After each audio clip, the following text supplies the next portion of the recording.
sad ću govorit jedan vic, poštovanje. Sad, evo, jedan, samo malo. Jel dobro je? Nikako pogoditi. Nego, reče o vicovima. Ja znam jednog, ali nije dobar. Prema tome, ne znam. Nije dobar. Pa, možda da ga ispričam. Samo da vidite, zato što mene misle da ne znam ja pričat. Ne znam viceve.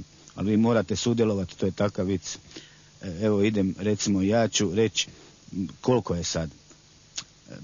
Evo, mislim, ja moram sad reći, recimo jedan grad ili državu, recimo sad sam rekao Mađarska. I vi morate prema tome, kad ja kažem recimo Mađarska, i sad vi ćete reći zašto sam rekao Mađarska, a ja ću reći zato što nije ona ta koju sam ja mislio prije reći malo. I to je smiješno. I ja mislim da je to dobro. I takve, mislim, zemljopisne više viceve moramo pričati.